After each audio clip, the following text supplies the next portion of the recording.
नमः सिद्धेभ्यः।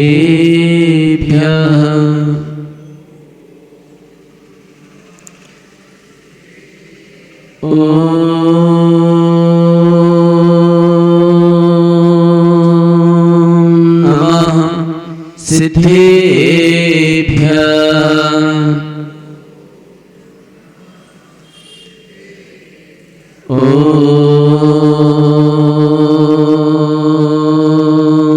नमः सिद्धेभ्यः।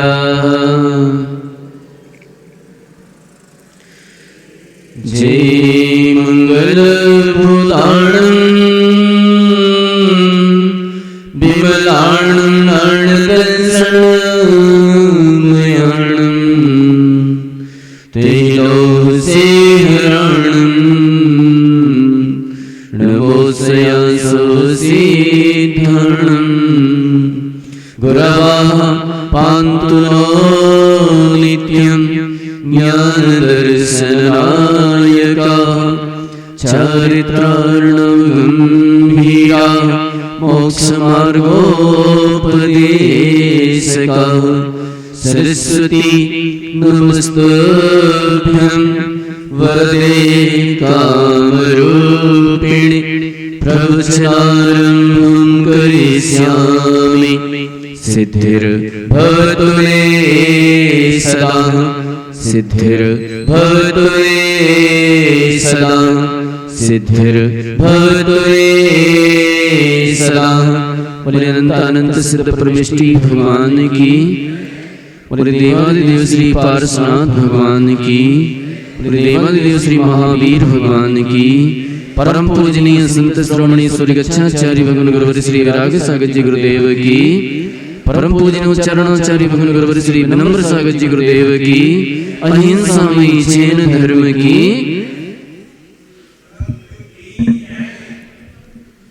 परम पूज्य आचार्य श्री विराजमान हैं और उनके समक्ष कुछ बोलने का प्रयास करूं।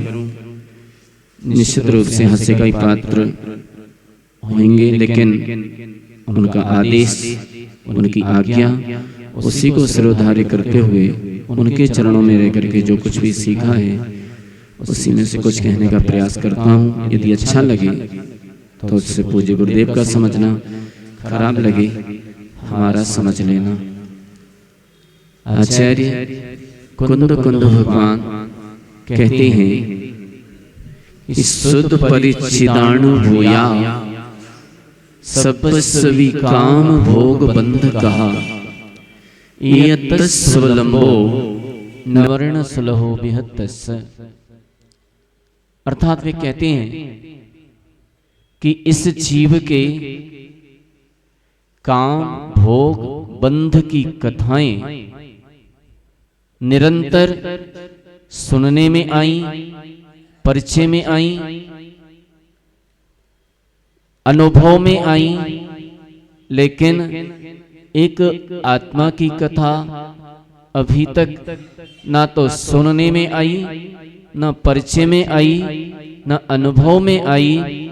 इसलिए काम भोग बंध की कथाओं की ओर हमारा मन बहुत जल्दी दौड़ जाता है, बहुत जल्दी पहुंच जाता है। लेकिन यदि तत्व चर्चा की बात करें, कोई धर्म चर्चा की बात करें, तो उधर से हमारा मन ऊब जाता है, उधर हमारा मन नहीं लगता है। विचार कीजिए, एक तरफ आप शास्त्र पढ़ने बैठ जाएं, पद्म पुराण पढ़ने बैठ जाएं, और दूसरी तरफ निंदा पुराण चालू हो जाए, तो लोग किधर ज्यादा बैठेंगे, किधर ज्यादा जाएंगे? निंदा पुराण में या पद्म पुराण में? अरे कुछ तो बोलो, यहाँ तो अच्छे हैं ना, यहाँ तो पद्म पुराण की ओर जाएंगे। किधर ज्यादा बैठेंगे? निंदा पुराण की ओर ज्यादा बैठेंगे। क्यों बैठेंगे निंदा पुराण की ओर? कारण है, ये कोई नई बात नहीं है, क्योंकि ये हमारी प्राचीन परंपरा है, ये हमारा प्राचीन संस्कार है, पुराना संस्कार है। धर्म चर्चा की ओर हमारा मन नहीं लगता, हमारा मन ऊब जाता है, लेकिन सांसारिक चर्चाओं में हमारा मन बहुत जल्दी दौड़ जाता है, बहुत जल्दी लग जाता है। यदि यहां तत्व चर्चा की जाए तो गिने चुने 2-4 लोग देखो, पुरुषों में तो सब रिटायरमेंट ही दिखाई दे रही है, नए लोग तो कहीं आता ही पता नहीं है, ऐसे गायब हो गए जैसे गधे के सींग गायब हो जाते हैं धर्म सभाओं से, है ना। कारण क्या है? ये कारण यही है कि हमारा पुराना संस्कार है। हाँ, महिलाओं में कुछ नए लोग बैठे हुए हैं, ये हम पुरुषों की बात कर रहे हैं। पुरुषों में तो कोई दिखाई ही नहीं दे रहे, है ना। तो ये सब हमारा पुराना संस्कार है। आज हम धन की बात करो, पैसा कमाने की बात करो, तो महाराजों के पास लाइन लग जाएगी, बहुत सारे लोग आ जाएंगे। यदि ज्ञान की बात करो, तत्व चर्चा की बात करो, तो गिने चुने बूढ़े पुराने लोग रह जाएंगे, जो घर से भी रिटायर हैं और सरकार से भी रिटायर हैं, वही लोग रह जाएंगे। ये सब पुराना संस्कार है, ये सब पुरानी बात है। हम आज मंदिर बहुत बड़े बड़े बनवा देते हैं, मंदिर बहुत अच्छा है यहाँ का, नईपुरा का मंदिर, सारी जहां देखो वहां चमक ही चमक दिखाई दे रही है। लेकिन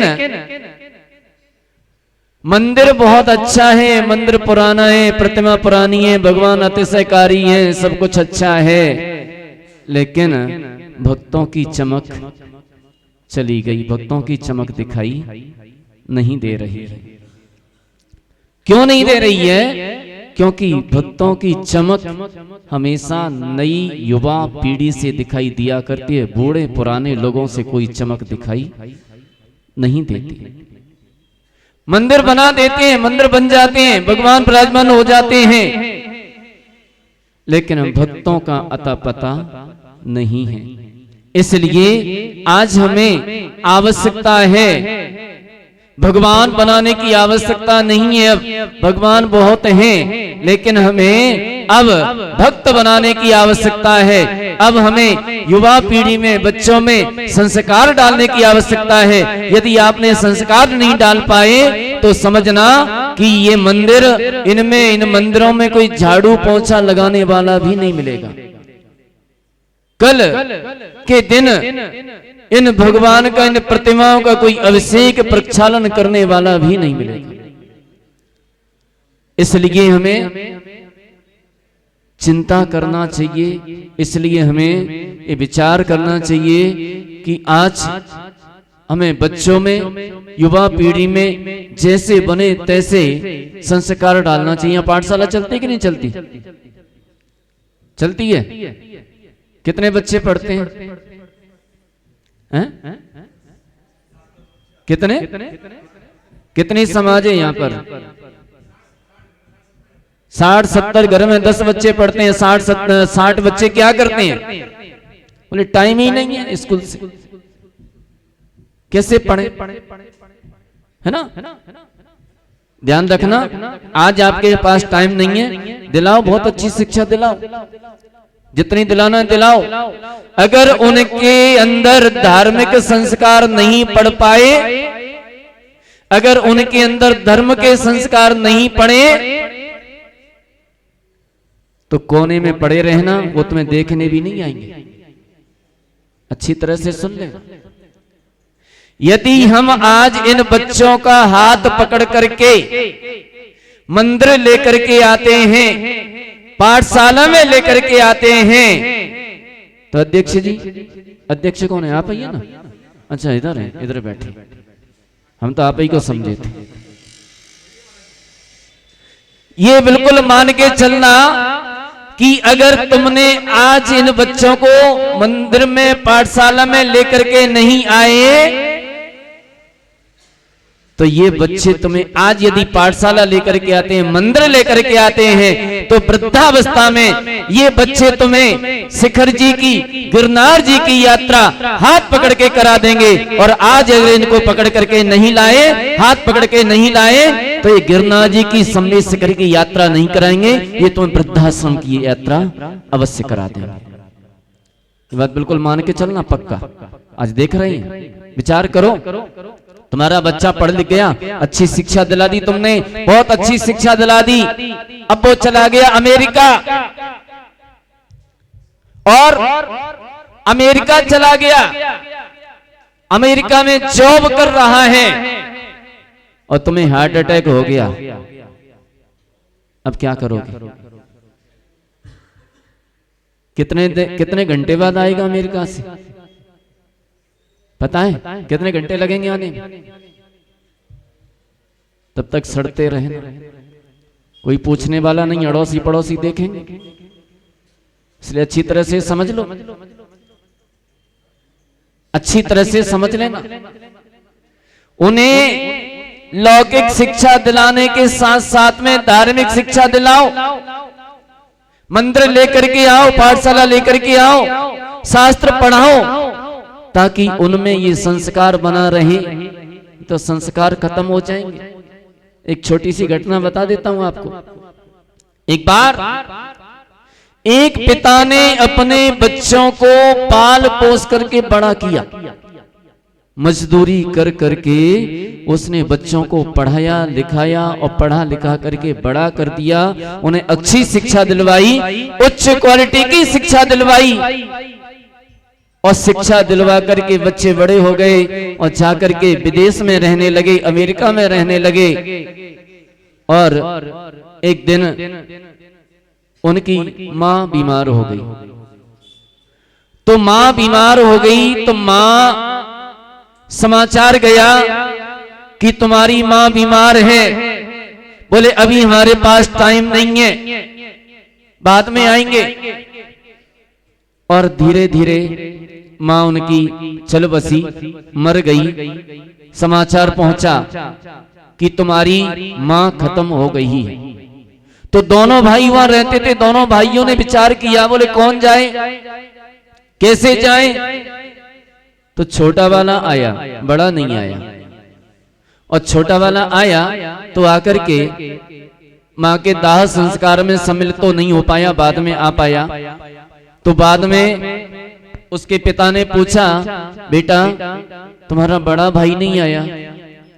बोले पिताजी बड़ा भाई नहीं आया क्योंकि हम दोनों ने मिलकर के ये तय किया है कि मां मर जाए तो मां के अंतिम संस्कार में तुम चले जाओ, और पिता मर जाएंगे तो पिता के में हम चले जाएंगे। तो ये स्थिति है, ये स्थिति होने वाली है। होने वाली क्या, हो रही है। बोले पिता के में हम चले जाएंगे। तो पिता ने जिस तरह से उनको पाला था, पिता को बड़ा दुख हुआ, पिता से सहन नहीं हुआ, और उसने एक सल्फास की टेबलेट मंगाई और सल्फास की टेबलेट खा ली और एक चिट्ठी लिखी। उसमें लिख दिया कि बेटा बड़े भाई को क्यों परेशान करते हो, तुम ही दोनों को निपटा जाओ। माता पिता को तुम ही निपटा जाओ, बड़े भाई को क्यों परेशान करते हो। तो ऐसी ऐसी स्थितियां हमारे बीच में होने वाली हैं, आने वाली हैं। समझ जाइए और अपने बच्चों के संस्कारों की ओर ध्यान दीजिए, उनमें धार्मिक संस्कार डालिए, अन्यथा पता नहीं क्या होगा।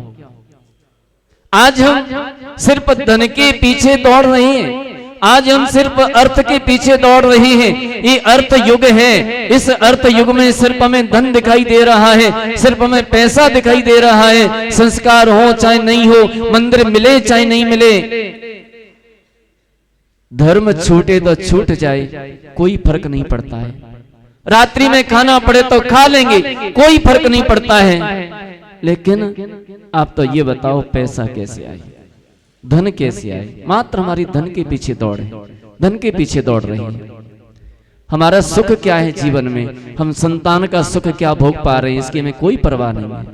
एक बार दो मित्र मिले, आपस में चर्चा कर रहे थे।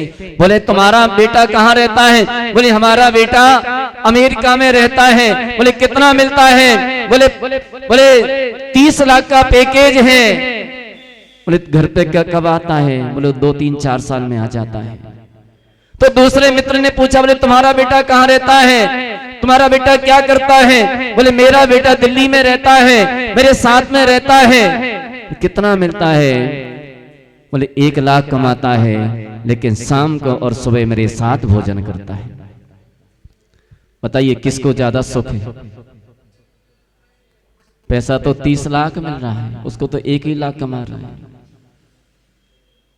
लेकिन सुख किसको है? आखिर क्या होगा इस पैसे का, इतना पैसे का क्या करोगे आखिर? हम विचार करें इन बातों पे। और आज हम बच्चों का हाथ पकड़ करके मंदिर लाएं, उनसे अभिषेक कराएं, पूजन कराएं, उन्हें पाठशाला लेकर के आएं, ताकि कल इन भगवानों को हम विराजमान कर रहे हैं, इन भगवानों की देख रेख करने वाला भी कोई हो जाए। तुम कितने साल करोगे? 2, 5 साल, 10 साल, 20 साल, 25 साल, उसके बाद कौन संभालेगा इनको? आज हमें ये चिंता करना चाहिए, ये विचार करना चाहिए। और जैसे बने तैसे आज इन माताओं को, यहाँ जो महिलाएं बैठी हैं, इनसे कहना है कि आपका बच्चा स्कूल नहीं जाता है तो क्या करते हैं? स्कूल नहीं जाए तो उसको डराते हैं, धमकाते हैं, कहते हैं अगर स्कूल नहीं जाएगा तो चाय नहीं मिलेगी, स्कूल नहीं जाएगा तो नाश्ता नहीं मिलेगा। तो जैसे आप स्कूल नहीं जाएगा तो चाय नाश्ता नहीं मिलेगा, उसी प्रकार से मंदिर के लिए भी प्रेरित कीजिए। अगर तू मंदिर नहीं जाएगा तो तुझे चाय नाश्ता नहीं मिलेगा। बोले क्या करें महाराज, सवेरे सवेरे स्कूल जाना पड़ता है, 7 बजे स्कूल जाना पड़ता है। कोई बात नहीं है, 6 बजे मंदिर ले आओ, 6:30 बजे ले आओ, शाम को ले आओ, लेकिन कम से कम मंदिर और पाठशाला उसे लाना ही चाहिए, प्रतिदिन लाना चाहिए, गुरुओं के पास लाना चाहिए, महाराजों के पास लाना चाहिए, ताकि उनमें ये संस्कार पड़ जाएं। अगर आज कई लोग आते हैं, बच्चों को लेकर के आते हैं, छोटे छोटे बच्चों को लेकर के आते हैं, भैया वृत्ति में लेकर के आते हैं, और वो पैर दबाते हैं तो बच्चे भी पैर दबाते हैं। ये आज ये महाराजों के पास लेकर के आते हैं, आज वो महाराजों के पैर दबाएंगे तो कल महाराज नहीं होंगे तो फिर आपके भी पैर दबाएंगे।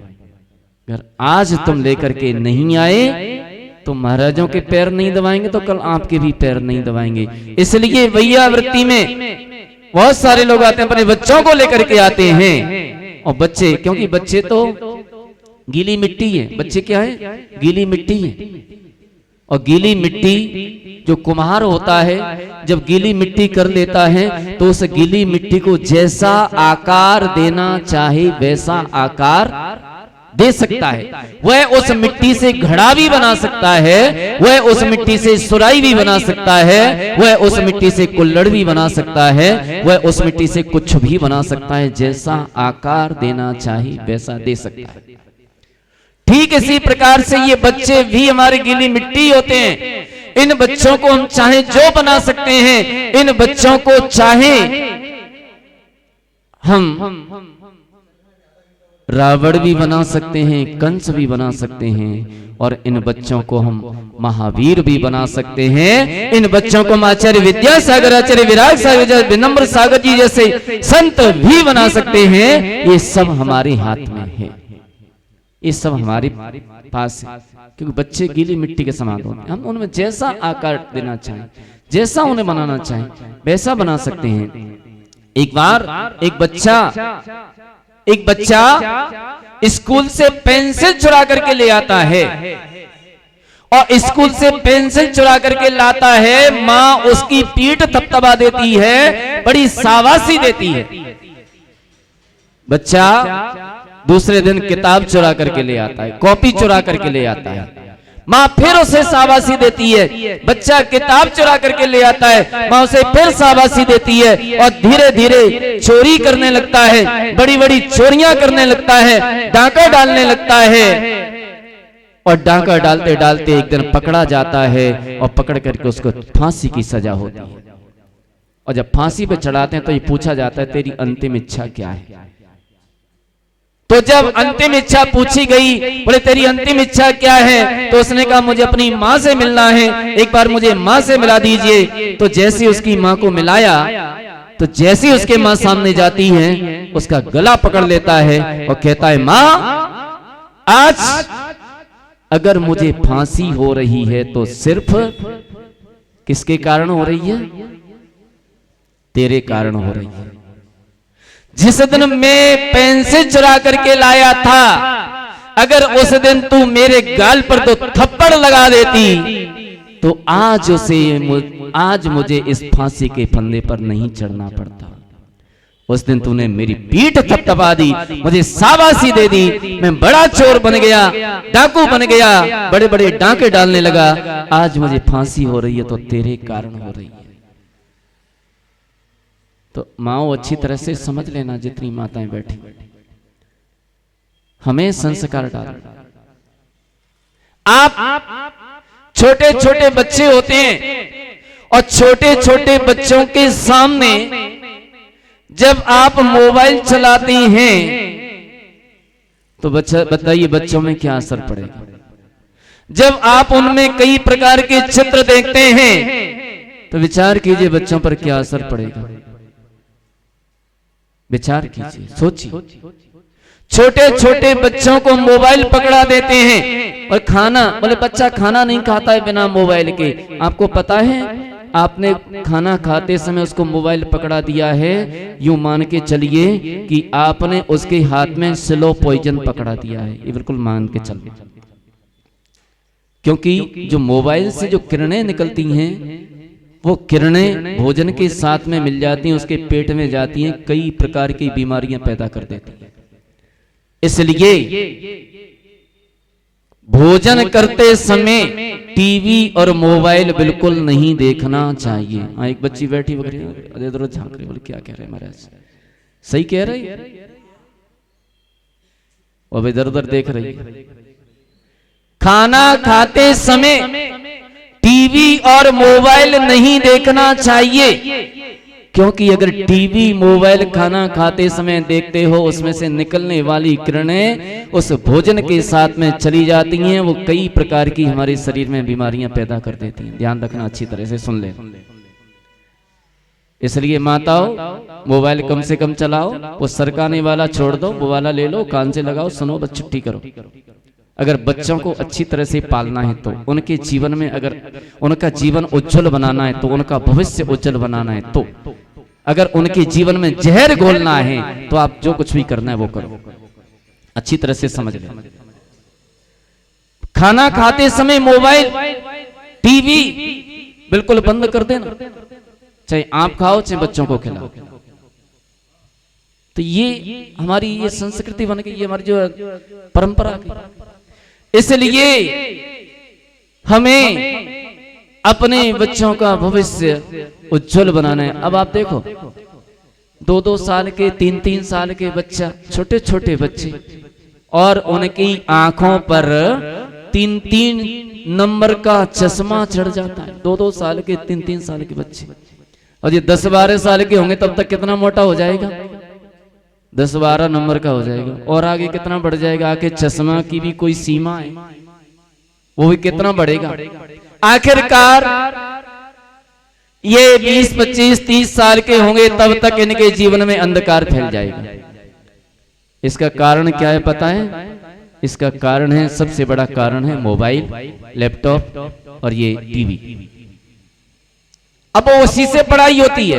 ऐसी पढ़ाई करो न करो, पुस्तकों से पढ़ो, शास्त्रों से पढ़ो, ऐसी पढ़ाई मत करो जो सारे दिन तुम्हें मोबाइल में लगना पड़े और आखिरकार तुम्हारे जीवन में अंधकार घोल दें। ऐसी पढ़ाई करने की आवश्यकता नहीं है। इसलिए ध्यान रखो, अच्छी तरह से समझ लो, अच्छे संस्कार दीजिए, उन्हें राम महावीर बनाने का प्रयास कीजिए, उन्हें संत बनाने का प्रयास कीजिए, उन्हें अच्छे संस्कार दे करके एक अच्छे नागरिक बनाने का प्रयास कीजिए। उनमें गलत संस्कार डाल करके, क्योंकि गलत संस्कार तो अनादि काल से पड़े हुए हैं, अनादि काल से पड़े हैं। गलत संस्कारों की ओर तो तत्काल दौड़ जाएंगे, कभी भी आ जाएंगे। ऐसे संस्कार आपको देने की आवश्यकता नहीं है, इनके लिए कोई पाठशाला की आवश्यकता नहीं है, ये तो वैसे ही आ जाएंगे, अनादि काल से लगे हुए हैं। अगर हमें सुसंस्कार देना है, अगर हम उनका जीवन अच्छा बनाना है, तो अच्छे संस्कारों के लिए हमें पाठशाला की आवश्यकता पड़ती है। पहले हमें संस्कार तो होने की आवश्यकता पड़ती है, और उन्हें अच्छे संस्कार दे करके हम उन्हें एक अच्छा नागरिक बना सकते हैं, उन्हें एक अच्छा संत बना सकते हैं, और उनका जीवन उज्जवल बना सकते हैं। अगर अच्छे संस्कार नहीं दिए तो उनका निश्चित रूप से भविष्य अंधकार में हो जाएगा। मैं पूज्य गुरुदेव को सुनना है, मैं अपनी वाणी को यहीं विराम देता हूँ। बोले महावीर भगवान की। पार मंत्र का उच्चारण कर ले। नमो वैरियंता